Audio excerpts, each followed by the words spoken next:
Yep. All right. How's our camera looking, Six?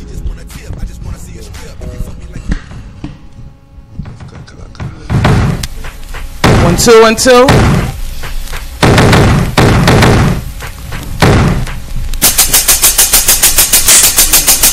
Tastes good, Mila.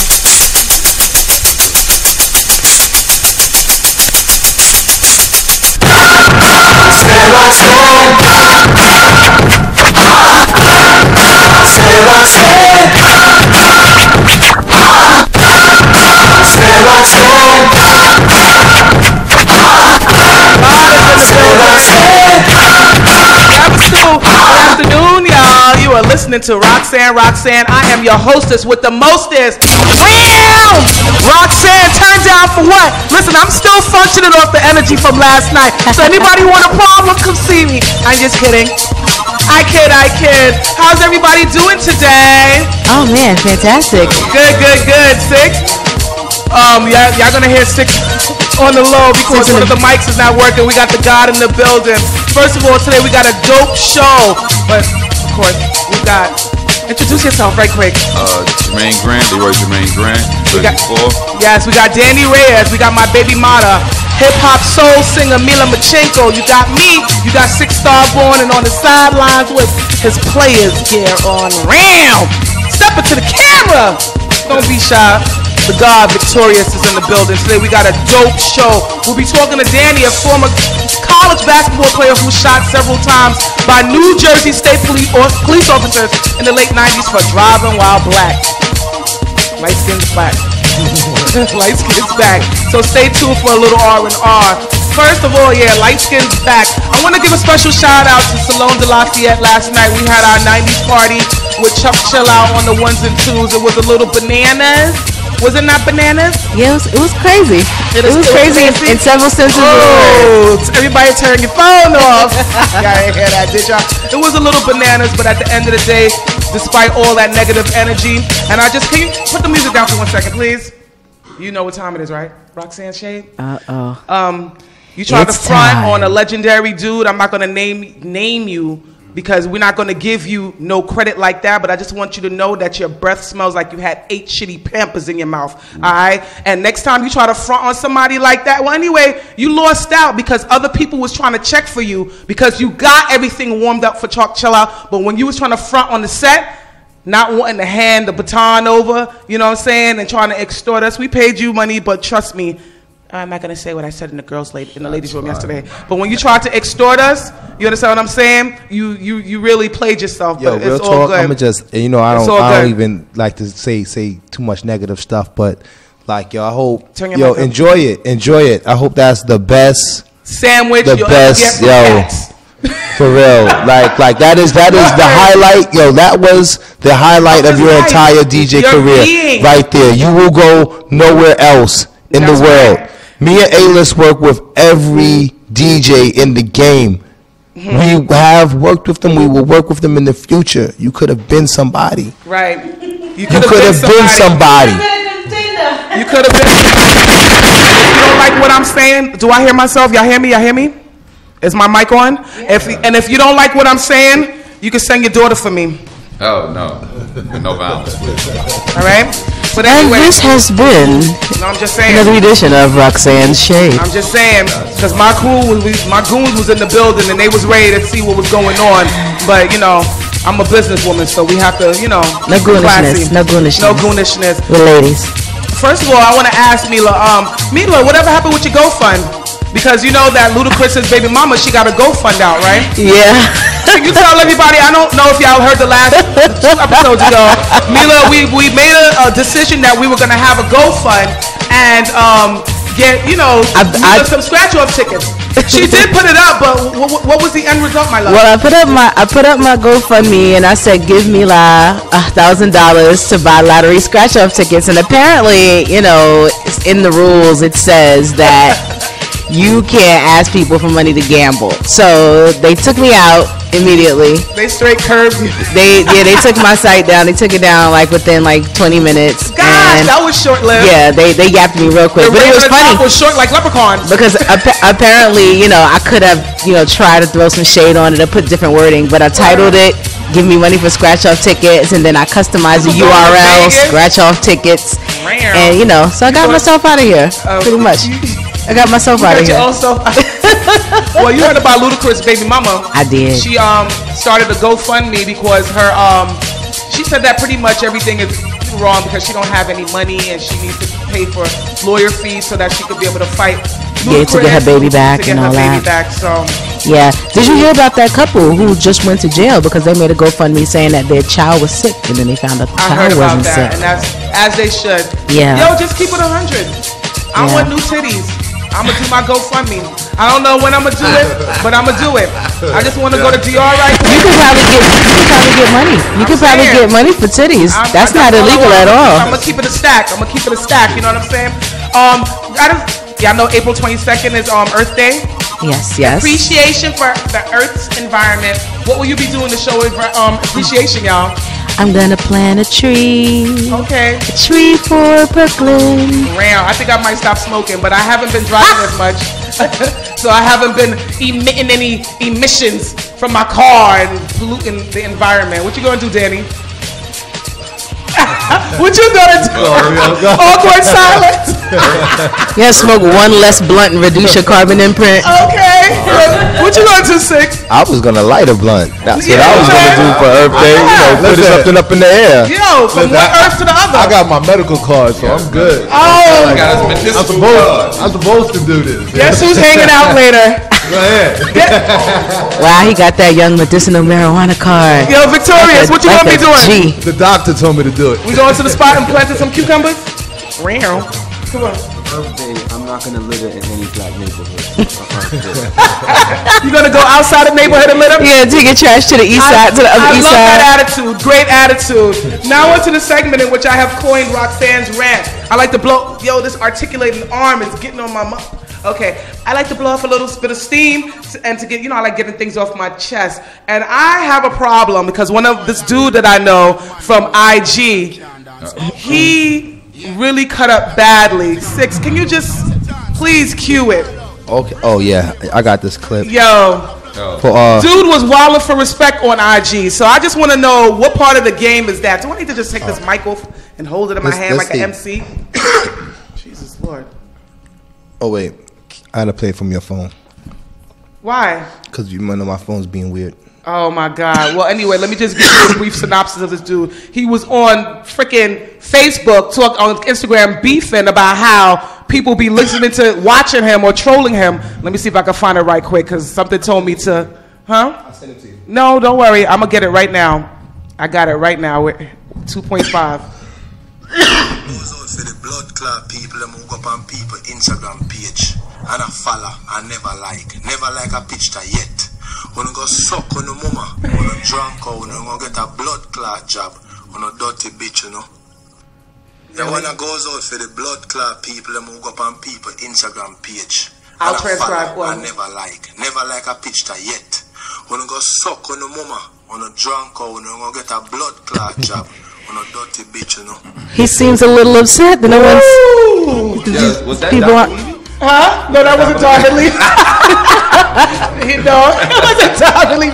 What he was saying is that people that are looking at, Instagram, like you're following me, but when I post my stuff, you never like my material. Whether it's a picture of me with bottles, in his case with his tight pants and stuff like that, and his X6 or whatever the case may be. And if you don't like it, go suck your mother, you dirty vulture.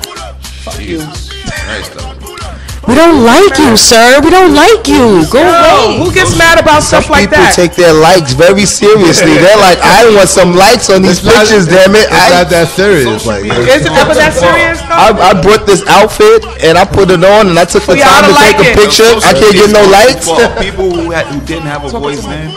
got a voice now. Like social media is allowing too many people who never spoke up before to say everything now, and it's just crazy. Social media is like, tis the season, right? Why y'all my didn't microphone still understand sound me. low? Can you turn my microphone up? It still sounds low. Now on to the, well, before I go, I had my, this sounds much better. My homie, she was taking a bunch of pictures out on the island, and I liked the group picture, but not her individual. Do you know she called me? Yo, Rox, I noticed that. I was like, can you get off my phone? Yo, don't ever call me talking about no Instagram. What's wrong with you? Bruh, we not. That conversation is not gonna go well. It's not, because I'm going to shut you down. I'm not even going to entertain. I'm going to just be like, anyway. But anyway, on to the Ask Roxy part of the show. That's crazy. We now have to get, during this segment, Six will read. Talking about the jersey, talking about Instagram, add the jersey 4. That's the jersey 4 Instagram. Really? Add the jersey number 4. What's that for? The jersey 4 Instagram. Okay. Yeah. We'll do that. Okay. You see, you learn that I know every day, but I'll tell you one thing, I ain't going to be fucking. You don't got to like. Just, you can just come and view us and check us out. Like, Gotcha. Just add it. You actually got to like. No, and if you don't like it, what's going to happen? We won't get mad if you we may save your son's life. That is especially true. if you're a single parent and it's nothing to do, because we about the kids, so we all about the kids. Back, no, real talk. On to this section, we have to do the Ask Roxy segment. During this segment, Six will read a question written by one of our listeners and offer some advice. For all advice questions, please email me at info@RoxanneRoxanne.ROCKS, because I rocks, and remember, do as I say, not as I do. Because you know I'm a heathen, y'all. I'm gonna let Mila take it today. Wow! Mila, baby mother, well, go on. I get to read the question. Yay! Dear Rox. Yes? My boss took all the women in the office to see 50 Shades of Grey. All of us liked the book and had often expressed excitement about the movie, so it's not like he came up with the idea all on his own. And he was clearly trying to be nice. He bought us all lunch and drinks beforehand too. But I can't help feeling that this was weird and inappropriate. He can get very defensive when someone calls him out on some of his mostly harmless but antiquated attitudes. He thinks of his employees as his friends and assumes we feel the same. How can I make him see that he crossed the line without making him feel bad? Can we get the crickets, please? All right. First of all, there's a Roxanne and Watch team. I have a rule of thumb. Jeez. When you're a boss, you do not fraternize with your employees. You're doing way too much and you're a dude. So here's the situation. That means you went to go see 40 Shades? 50 Shades of 29 Shades of Grey. What's it? 50 Shades of Grey with your colleagues. You took them out for drinks. You went and had food. So now you're watching this high energy or very sexy movie with your lady colleagues. You're probably getting a Woody. Real talk. Just think that he's probably being aroused and y'all having all these great big old dialogues. You want to know what you should do? Look, now it's inappropriate, right? It was inappropriate from jump. But while you're there, just understand that if you express any type of, you want to try to ridicule his behavior now, just know that he's going to probably come at your throat. He is your boss. What I do suggest is that you send someone who is very mouthy. Wow. Can I interject for a second? Yes! I don't like 50 Shades of Grey I look at that movie as things that's already been done, but we just didn't have the money to make it. Gotcha. It's 50 grades of shade in my office every day. You know what I'm saying? But this chick right here, she wants to talk to the guy. She wants to start letting her boss know about his past behavior and some of his probably lewd comments or whatever the case may be. I'm like, yo, you really can't say nothing about that now. But she should get the big mouth, the office big mouth, and get her to say something. But there have been times where Six, was it you and I that were talking one day about some chick, some dude who they were supposed to be rallying up with the union. Like everybody said, oh, we're tired of everything and we're gonna go in the boss's office and talk things out and hash things out. Yo, while he went to the boss's office, the army that was behind him walked off. Like he said, literally they were marching like an army. And the minute he opened the door, like me and the guys, he turned around. Everybody they dipped on at their workstations pushing brooms. That's why you never go fight for. Can you give the mic to Mila, Six? I'm mad that we're doing this right now. Okay, here's what I think. What you think? I think if your boss took you to see 50 Shades of Grey, your boss knows what he's doing. He's out of control. He likes it that way. I don't think the smart thing is to say anything right now until what you need to do is you start taking notes of every time your boss is inappropriate, and you start documenting it, create a paper trail, email it to yourself. If it crosses the line beyond that, you can say something, but you have to say something once you have a paper trail, so you can take it to HR. If all of a sudden you get fired or demoted or you get a pay cut or whatever because you start speaking up. That's right. But you got to create the paper trail first. Let me tell you, I emailed myself about one of my assistant directors last week. Yeah. I emailed myself and I'm like, he's starting his shit again? Yeah. So, you know what I'm saying? Should I cancel the meeting I set up for us? I had set up a group meeting for us to talk about at the Museum of Sex for us to talk about the radio, talk about the future of, this radio thing. I think I should cancel it. Boss, though. He's the boss. He's not supposed to do that. He's not, but who's doing anything right nowadays? I know, but you're not supposed to do that. You're not supposed to do that. Let me tell you something. I remember one time, my director of my office promoted a person to be an assistant director. Now, all the other people that were on her level, the job level, she was still hung out with them. So one day the director saw her sitting down eating lunch with the person that she used to be like on the same level with, but now you're an assistant director, and my director shut that shit down. Was like, you guys are not on the same level. Y'all don't take lunch together and eat together. And we all was side-eyeing her, but I understand that, because in a sense it kind of compromises your decision making.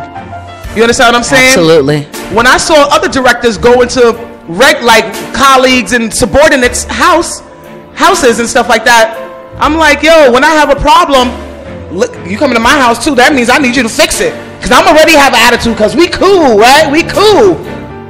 So such as I just think that it's unprofessional. Don't do it. Even when you're a landlord, I ain't hang out with none of my tenants. Go scratch yourself.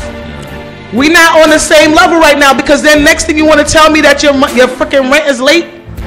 I ain't trying to hear that because you came to my cookout. But the real question is, why did they go to accompany him to see 50 Shades of Grey? Because they could have went to see Fast 7. Like, you know what I mean? Like, he's putting it in motion. Because the boss is a creep and he knows he's a creep. He's trying to see who's going to be what. So sometimes you got to put the blame on yourself. You got to put the blame on yourself, and we don't know what their agenda is as well. But I know one thing: that boss needs to go get some kudos. Yeah. He needs some ass right quick. 50 Shades of Grey, you pointing in motion. You put it in motion. You don't invite. You trying to see women. He's setting himself up for success. Exactly. He's trying to score. Trying to see who goes for it. We ain't stupid. This portion of the show I have coined as Roxanne. This portion of the show I have coined as Roxanne. She makes me feel so warm and fuzzy on the inside when she does that. I don't know what it is. Thank you, Mila. During this segment, I like to talk about things that I have found most interesting. I do not discriminate, so some of the topics can occur anywhere around the world. I'm worldland. So you can also view all of Roxanity topics in its entirety on my Facebook page. I just realized I didn't put any Roxanity on my Facebook page. I'll do that as gosh, slipping. Have you guys heard about ex-NFL player Darren Sharper's sentence?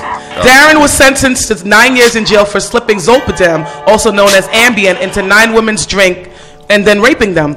Darren has to serve his full sentence, not to mention the other states where he has committed these acts, like Los Angeles, Las Vegas, and New Orleans, will also be imposing a sentence. Once Darren is released, he will be armed with a GPS tracking device. For the first 3 to 5 years, he will be prohibited from drinking alcohol. He isn't allowed to frequent bars or go to liquor stores. He will be banned from sex shops and internet dating. He will have to seek approval if he wants to travel outside of a 50-mile radius. Lastly, he will be forced to take a penile plethysmograph. Wow. Say that 3 times. Say that 3 times. A penile plethysmograph is a sensor that is attached to the penis. Sexual offenders are usually given this sensor, then are forced to watch some sort of sexually explicit or suggestive content, and the gauge determines how sexually aroused the offender got. Questions: if the offender likes children, like child porn, will they show those type of videos? Because obviously the other smut videos may not be arousing to that particular offender. Ooh. And if they do administer that, would that be considered child porn. Wait, but they're not going to show them child porn. They can't, right? They can't show them child porn. But if a person gets sexually stimulated from, if their offense is abusing children, and you show them Vanessa Del Rio, that ain't going to allow them at all. No, I'm just saying. Why you keep that name sacred? You just got me all warm and fuzzy. Wow. Something as red as your jacket. Wow. You know what I'm saying? But I'm just saying, basically, that particular seismograph wouldn't work for everybody. Yeah. You understand what I'm saying? So how do they do that? And my thing is, who are the freak weirdos in the room watching this dude get a woody? Like, that's so weird though. Like, they put a gauge on you and then make you watch stuff. Like, this bars the real question. Bill Cosby is like, now, yo, you can't hang around me. Okay. Bill Cosby like, yo, Darren can't hang around me. For real, he messing up game. For real. Yeah. What if they surface pictures later on of them two hanging out in his house? Oh, man. Wow, 18 more bitches gonna come up. That's a whole different story. Donald Sterling, billionaire and former LA Clippers owner, jump off V. Stiviano is back in the news. Stiviano is being forced to return $2.6 million to Shelley Sterling. Shelley Sterling is obviously the wife of the billionaire, and she got sweet revenge when LA Supreme Court ruled that V must return the $1.8 million duplex and $800,000 for the cash that she received, along with those luxury cars that she's been flossing in. Yeah, y'all remember when Stiviano secretly recorded a conversation between herself and Donald when he made all those racist remarks? Since then, he was forced to sell the team, and Shelley had to take an L. And she basically said, like, losing the team was like losing a damn baby. Stiviano's lawyer argued that the gifts were given to his client when the Sterlings were separated, but the judge straight rejected that. Come on, I know that. Go ahead. That's not the first time that Donald Sterling had a mistress, gave her money, and the wife sued and got the. Are you serious? Not the first time. That's their hustle. Not the first time. Not even a That's what she has to do. Like, it's not to go recoup that money. It's called repossessing. He's like, yo, ain't nobody getting nothing out this dude but me. I'm the only one milking this cow. You know fuck all them hoes. You know the funny fuck thing? all them black bitches you want, but I'm keeping the funny thing? I know that. Shelley Sterling said it's like losing a baby. Yeah, that team. And does she mean black baby? Because we all know white folks love to adopt black babies. Like, yeah. Yeah, those are all her children. All her children. My little nigga children. I lost all my niggas. Yo. Right. But I'm just saying, do you think that she should have given up her money, that Stiviano chick? She got no choice. She was she messed up her hustle. Like, you know, she did. She was like, she did. She was good and she had an amazing jump off situation. Like, getting millions of dollars. Jump off for the year, actually. Like, all he didn't want.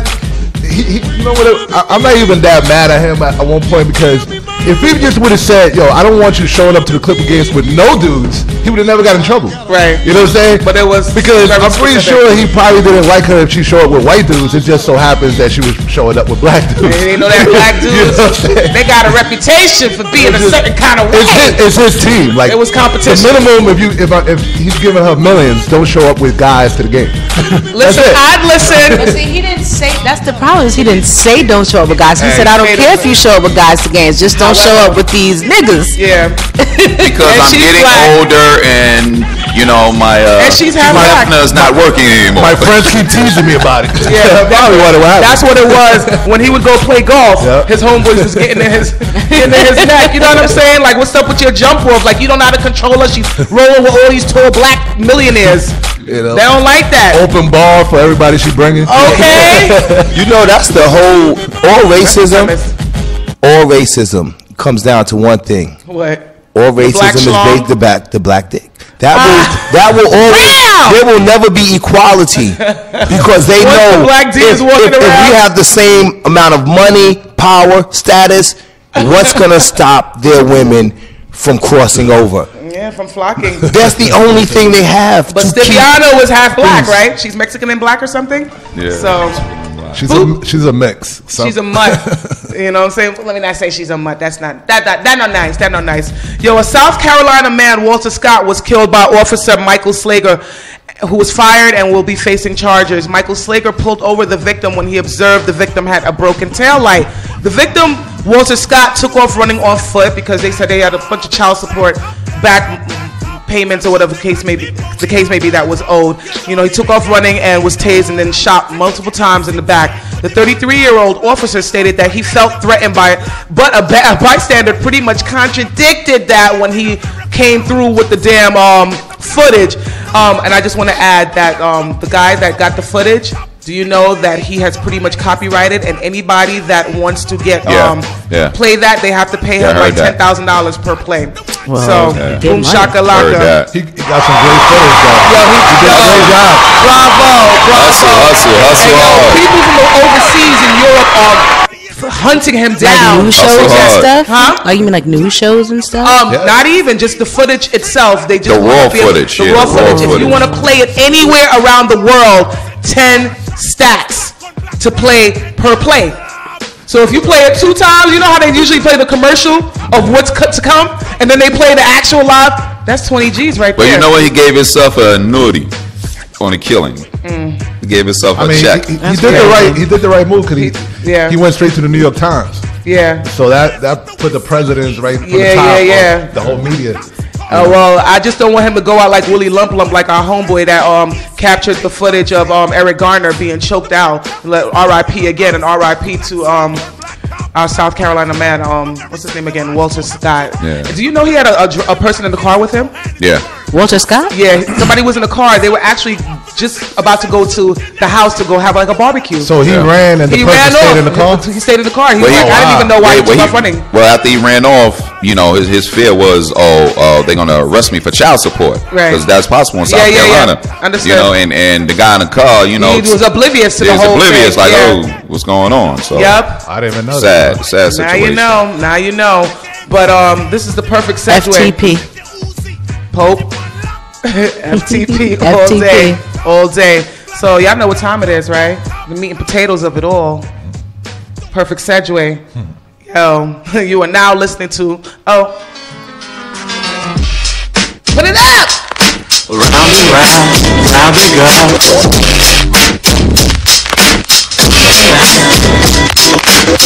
You are now listening to Roxanne's Roundtable, a little R&R. Today's topic is Driving While Black, the Danny Reyes story. And again, I'd like to reintroduce Danny Reyes, and he has a similar story to the one we just spoke about, but he was able to live to tell a story, yo. I want to thank you. Can you introduce yourself again? Jermaine Grant. Jermaine Grant. Jersey 4. Round! Jersey 4. And what's up, Danny? Hello, everybody. Danny Reyes, Jersey 4. Yo. Here with Jermaine Grant. Yes. So Jermaine was with you? Yes. Jermaine, dead ass? So just one of the 4, Jersey 4. Me and him, you know, the most seriously injured. You know, I got shot 6 times. He got shot 4. And our other friend, Ray Sean, got shot 3. The driver of the car is the only one that didn't get hit. This happened back in the late 90s. 98. You were in college. Can you set us up with a scenario? You were a college student at the time. Yeah, we were all 4 college basketball students on our way to North Carolina for this basketball workout. And, you know, all from New York, different parts of New York. Right. I'm from Staten Island. Jermaine's from Harlem. Ray Sean's from the Bronx. Yes. And Keyshawn actually was living in Governor's Island, which is right off Manhattan. And, you know, we set on this trip and we got pulled over by the state troopers on the Jersey Turnpike, South Jersey, about exit 7. And, you know, we pulled over and it became an incident. Unfortunately, we got shot and it became one of the biggest racial profiling incidents in America. First time that a police officer admitted to racial profiling, police brutality, and the racial profiling laws came to effect from our case, and a lot of things happened. A lot of changes. Thank God, you know, we lived to tell the story. Thank God. It became a big political case. So a lot of things happened, a lot of movement from the top, and at the end of the day, you know, they got a plea bargain. We didn't get to go to actual trial. Right. Even though both officers got indicted for attempted murder, police brutality, and actually falsifying records when they got investigated. Of course, why not? So it was it was a systematic problem. It's definitely in Jersey. One of the troopers himself actually sued the state himself because I read that. He because he said that's the way he was trained. That's what he was trained to do. Yeah, that he was trained for that. Was he successful with that? He wasn't as successful, But he put their asses under the microscope. It became where it was so much evidence that it was clear that they did not want to go to a trial because they would have got killed in trial because we had so much evidence. So it was the oldest case in Jersey that either didn't get settled or gone to trial before the new governor. And after years of fighting and trying to get it to trial, they gave him the plea bargain, and that's when they pleaded to the racial profiling. So what exactly happened that night that caused him to open fire? Yeah, do you recall the events? Well, it's funny that you say that because he can give you, even though I know, but in the beginning, if you asked me that, this is Jarmaine Grant speaking. If you asked me that, I couldn't tell you because I was asleep in the back. The first bullet that entered the car shattered my kneecap, then my arm, my back, my rib. I got grazed in my head. But Danny Reyes, Keyshawn Moore was up. Me and Rayshawn Brown was asleep. So the bullets actually woke us up. They knew the whole scenario from the beginning. You blowing my mind right crazy. now. Yeah. So I was in the front passenger seat, and you were very awake. Right. Keyshawn was driving, and it was a classic case of racial profiling. Why? Because the police officers were right next to us for almost 5 minutes, let's say 3 to 4 minutes, looking inside the car to see who was in the vehicle. We was going right at the speed limit in the middle lane. Then they, slowed down, went behind us, put the lights on to pull us over. And as we pulled over, they pulled right behind our car, and it became a whole all I know is I felt the bumpers touch. And what do you mean you felt the bumpers touch? They tapped your car? They I guess pulled up right behind the car. And what I didn't realize is when Keyshawn went to put it in park, it went on reverse. So they probably said that you used that as a tack method or something. The bumpers touch. And then I hear, they got out the car, I hear a shot. Now, I'm in the front passenger seat. One of the troopers comes to my window. He breaks the window with his baton. So at that moment, I just want to show him that I'm not trying anything funny, so I show him my hands. Right. And he cocks his pistol, starts shooting. That's why I got shot in my arm a couple times. And I'm sorry. Are you telling me that the cops opened fire on you because you hit reverse and tapped their bumper? But one of the troopers got indicted for aggravated assault. The one on my window got indicted attempted murder only against me. And the good thing is we had witnesses that showed the same, that said pretty much the same story. That corroborated everything. I had my hands up. He looked at me and then he just started firing. So I just went for cover. And so the car was still kind of rolling. So it rolled into the highway, and I think a Honda Accord hit us. But it was still in reverse? Yeah, it was just. Y'all really didn't get a chance to respond quick. So the car, it was on the highway. So when I got shot, I was in a state of shock. I never have been shot before, and to be truthful, I thought I only got shot in my arm because it shattered my bones.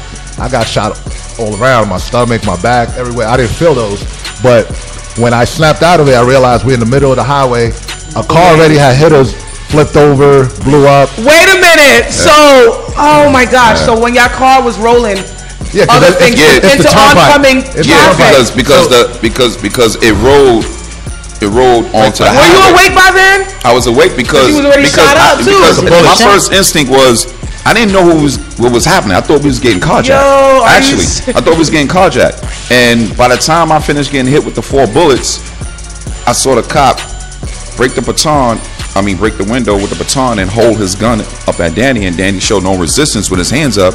He paused for about a second, and he shot 4 shots. That sent him mass, which the injury that he talked about. So the car, somehow, things went dark. It drifted onto the highway. Another car came around, bailed around the corner, and hit us, propelled us to go forward. That's what's pushed us into a ditch. That car probably saved your life on real talk. But yeah, what he was saying, the attempted murder charge against him was when the car was going away. They were still shooting. They're going away. And key thing that he said, he never been shot before. Now you're talking about 4 young men who's born and raised in the inner city. You know what I'm saying? We in the hood. Around from the late 80s, early 90s. We saw it all and done it all. Thank God we wasn't in that. We wasn't about that life. Ball was our path out. Yeah. We leave the hood where we thought we actually would get shot in the hood to go to an institute of higher learning, and this is what happened. And on the way to practice. You know what I'm saying? And on our way to try to make a better life for not just us, but our family. But you know, what made it worse, the situation is immediately their story was completely different. You know, their story that we were trying to run them over with the car, that they was on the floor shooting up, all these things that did not happen. The ballistics proved otherwise. Yeah, they did a reenactment and they closed down the turnpike, brought in all the, and there was actually a key witness, a dentist, white dentist, that rode his bicycle. It was because it was right by an overpass, and his story was the same. It was like, you know, the car was never coming at them. They never was in danger. They was just pretty much shooting inside the car, just bang bang. And you know that the first stories that came out in the news, because me and Jarmaine was in a hospital. It was like in critical the first week, so it's like we was in a hospital for like about a month. So their first stories was like four guys get to a shootout with police officers. I mean, we didn't have guns. You gotta have a gun. I would have liked to be in a shootout. Yeah. And they said unemployed, didn't go to college. You know, I was employed, I was going to college, and it was definitely no shootout. They just shot at me point blank range. So, you know, as the real story came out, it kind of started changing everything. Things started to unravel. You know, and then once they started getting investigated, that's why we call our documentary called The Four Chosen. Because I didn't know Jarmaine, I didn't know Reyes that night. The driver, which didn't get hit, I probably took some of his bullets because I was kind of like in his way. He ducked down because it was a minivan. He knew everybody. He was my high school teammate. He was Jarmaine and Reyes college roommate. But this is your first time meeting this is our first time as we got in that van. Other than the driver, this is the first time we all met each other. Right. So we called The Four Chosen because, you know, the same thing. Like we was all in different parts of the city, same path, all from the hood, no criminal record, no drugs on them. We just had books and our basketball gear, and we was going to college. You know what I mean? So, and to be, you know, where I'm from, all my friends would have had something. It would have been a criminal record. It would have been a bag of weed. It would have been something to justify the whole thing. Yeah. But all four of us, it was nothing to justify the whole thing. And then we had witnesses and everything, so it kind of turned everything around where they got investigated, and the falsifying of records came from it's a practice it was called ghosting. They will pull over minorities and they falsify the race as white. Caucasian. So I read about that. For the 4 months prior, over 100 times, investigators went to people's houses. Yeah. So it just shows that's all they was doing. These two officers.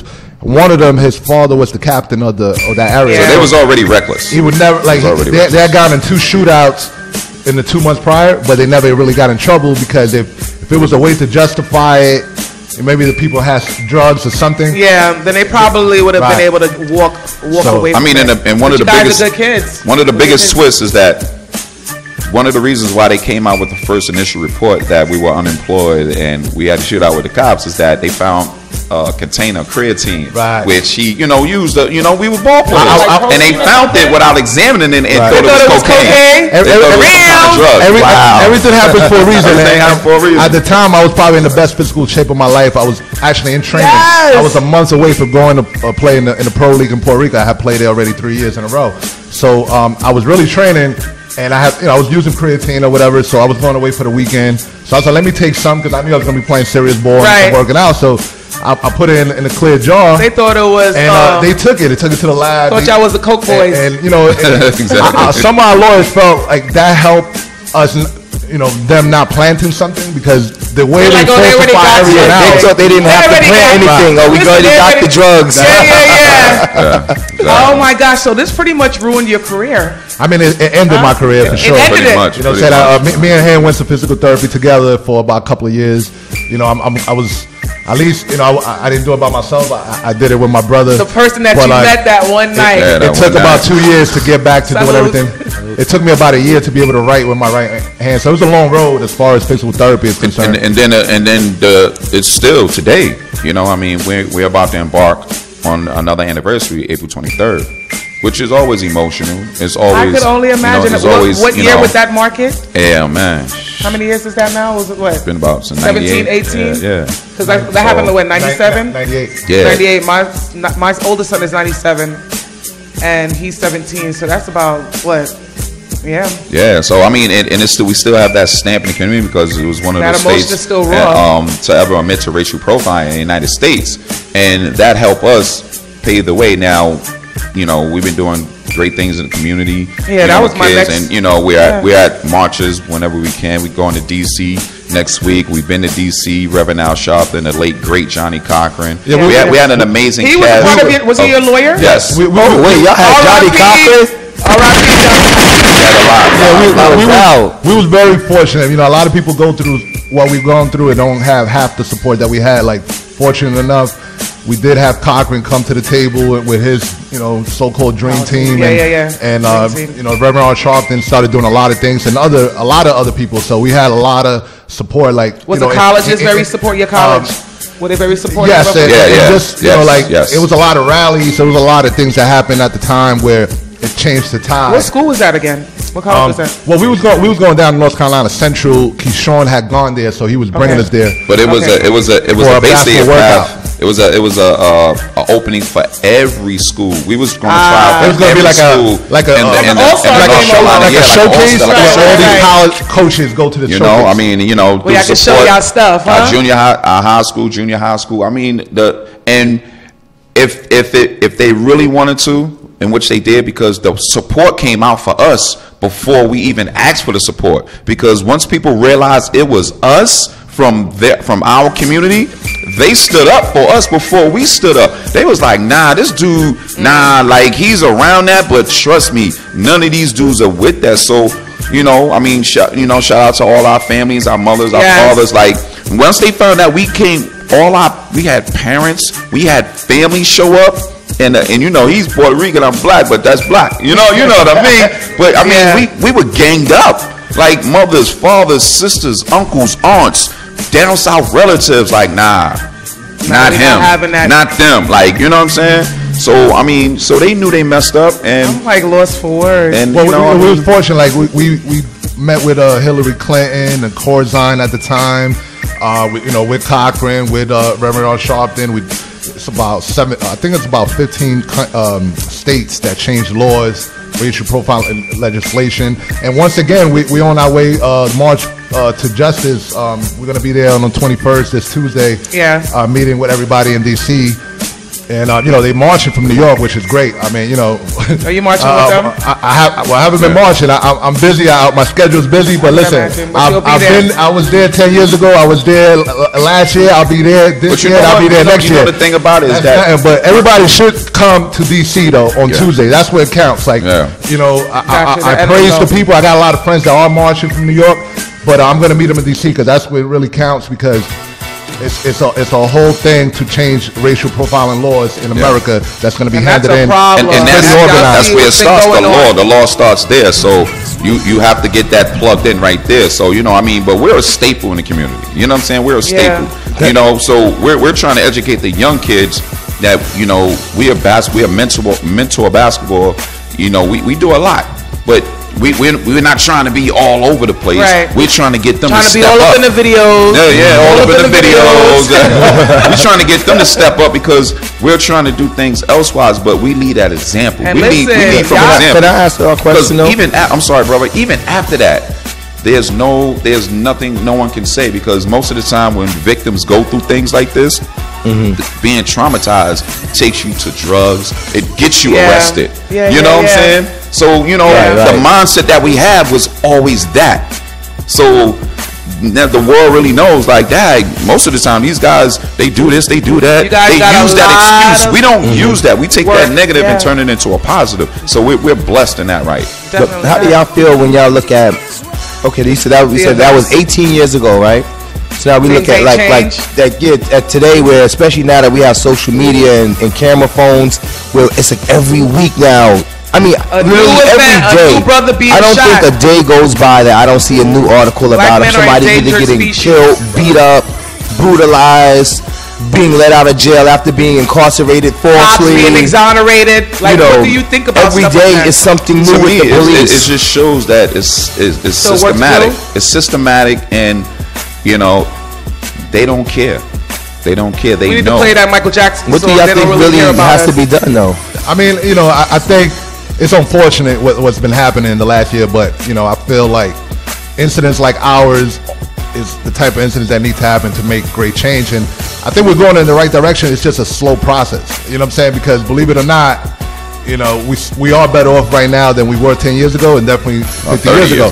But it's the type of thing where like look at the guy in South Carolina, like to be that. Because he thinks nobody's watching. It just shows you. Just like that. And now we're living in a world where there's always somebody watching. I wouldn't even do anything. I wouldn't even take my wedgie out in the elevator because I know. No, I'm just serious. Exactly. I'm cognizant at all times that there is some type of media. Right. But you got to tell us about this documentary because I know our time is going to be running out. Tell us about the documentary. Well, we have the four chosen documentary. Our website is the jersey4.com. You could go there. You could check out the trailer to the documentary and other videos of. We have a basketball camp coming up this summer. Yay! We've been Malik, doing. You hear that? We have the J4 Basketball Foundation. For the last 6 years, we've been doing basketball clinics and camps in New York City and Jersey. This year, we're doing it at Riverbank State Park. Yeah. August 10th to the 14th in Manhattan. You can go to the website and register your kids. It's ages from 8 to like 17, 18 years old. Yeah. And that's what we do naturally. Like but basketball's brought us together. We all very talented in basketball. Ray Sean and Keyshawn are actually trainers throughout the year. So, it's a good camp because not only you're going to learn and get better at basketball, but we, of course, let you know about our story and discuss and do a Q&A and teach you how to deal with law enforcement and those things. So gotcha. Educate yourself. So you guys definitely are giving back to your community. Is that what you're implying? Man, I've been giving back. I've been giving back since day one, man. You know what I'm saying? Staten Island's where I'm from. I did like a barbecue there for like 10 years straight with Against the Grain Barbershop. And I didn't even know you when I heard about them. So that's my hood, the Eric Garner area. That's where I grew up. You know what I'm saying? I used to see Eric Garner sell his cigarettes in that corner. I understand the way the cops harass in that area. And, it needs to stop. You know what I'm saying? Police officers have to think twice now because the cameras are out. Everybody has cameras nowadays. So sometimes one of the very first thing that happened from our case, immediately within 2 months, all the state trooper cars had cameras on the dash. They never had cameras and speed guns until after our situation. They didn't waste time. Right. Anyway, they had to because that's the Dixie line from Jersey all the way to any part of the South. They call it the Dixie line. So I mean, it's like I said, it's truly a blessing. And this is part of one of the blessings that we are thankful for you guys. So we thank you guys. And I thank you guys for coming. And first, Danny and Jarmaine, thank you for sharing your dope story. Can you please give the social media again because we have to wrap it up? Instagram, Twitter is the Jersey number 4. The Jersey number 4. The website is thejersey4.com. And you could hopefully follow us. And we always doing community. We got the documentary, and we're working on a feature film right now. And I'll post the Riverbank information, the basketball camp. Fortunately, because of what's been happening, we're getting a lot of support for the feature film. So we put a very strong team together and the funding, and it's a story that needs to be told. If you need a cheerleader, I just get it. I mean, Sam, it took Sam a long time. So we're not looking for a quick fix. We're looking for the message. The message means more than a quick fix. Put out there. Yes, don't forget, you can catch Roxanne here every Sunday from 2 to 3 p.m. Follow me on Twitter at Roxanne Rox, the number 1, on Facebook at Roxanne Roxanne, and IG at Roxanne Roxanne NYC. For all inquiries, including advice, questions, and sponsorship, please email me at info@roxanneroxanne.rocks. Yo, this story right here, it's got me. When he showed me his arm, like, God, it's like it's a lot. It's overwhelming. It's a lot. It's a hard pill to digest. Mila, can you leave your information, please? Yeah, my name is Mila, M-E-L-A. M-E-O. Machinko, M-A-C-H-I-N-K-O. That's my Twitter. That's my Facebook. That's my Instagram. New Money Machinko coming soon. NewMoneyMachinko.com. And yeah. Jarmaine, you have anything you want to add? Happy birthday to all the Aries. Thank God I made another year, April 8th. Happy birthday, Stu. Happy birthday, bro. Bravo. And happy upcoming birthday to the Virgos. To the Virgos. No, what's up? What's up? Taurus to the Virgos. I'm going to let y'all look. Taurus. Next month. His birthday next month, so you know. Good nerve. I'm a little presumptuous about it. That was a big jump, right? Exactly. Always got to insert yourself and stuff. Exactly. Thank you guys for listening. 6 Starboard. Victorious the God. Is that Reyes over there? What's good? Take us out of here, 6 Starboard. This is Hero.